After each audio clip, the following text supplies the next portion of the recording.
আপনি কি লক্ষ্য করেছেন হঠাৎ করে ওজন বেড়ে যাচ্ছে? কিন্তু জানেন কি এর পেছনে কি কারণ লুকিয়ে আছে? বিশ্বে প্রায় 40% মানুষ ওজন দিকা বা স্থূলতায় ভুগছেন। কিন্তু কেন?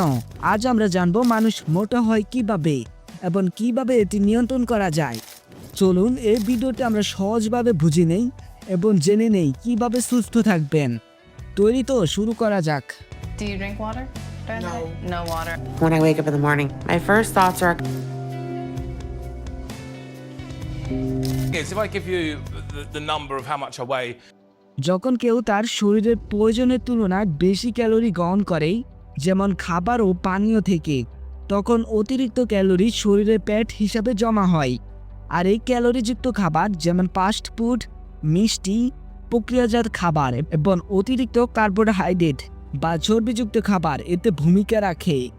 ব্যায়াম বা দৈনন্দিন কাজের মাধ্যমে শরীর যদি গ্রহণ করা ক্যালোরি পোড়াতে না পারে, তবে অতিরিক্ত ক্যালোরি ফ্যাট হিসাবে জমা হয় এবং ইনসুলিন, কর্টিসল, থাইরয়েড হরমোনের মতো সমস্যা ওজন বৃদ্ধিতে ভূমিকা রাখতে পারে। উদাহরণস্বরূপ ইনসুলিন রেজিস্টার্স ফ্যাট জমাতে উৎসাহিত করে। জানলে অবাক হবেন, জিনগতভাবে কিছু মানুষের মোটা বলিজম ধীর হতে পারে, যা ওজন বাড়ায়। এবং পরিবেশ ও খাদ্যাভ্যাস, স্ট্রেস, ঘুমের অভাব ওজন বৃদ্ধিতে প্রভাব ফেলে।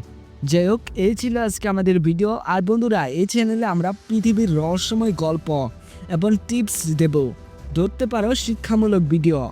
তো আপনি যদি এইগুলো শিখতে এবং নতুন কিছু জানতে আগ্রহী হন, তাহলেই শুধু আমাদের চ্যানেলটি সাবস্ক্রাইব করুন।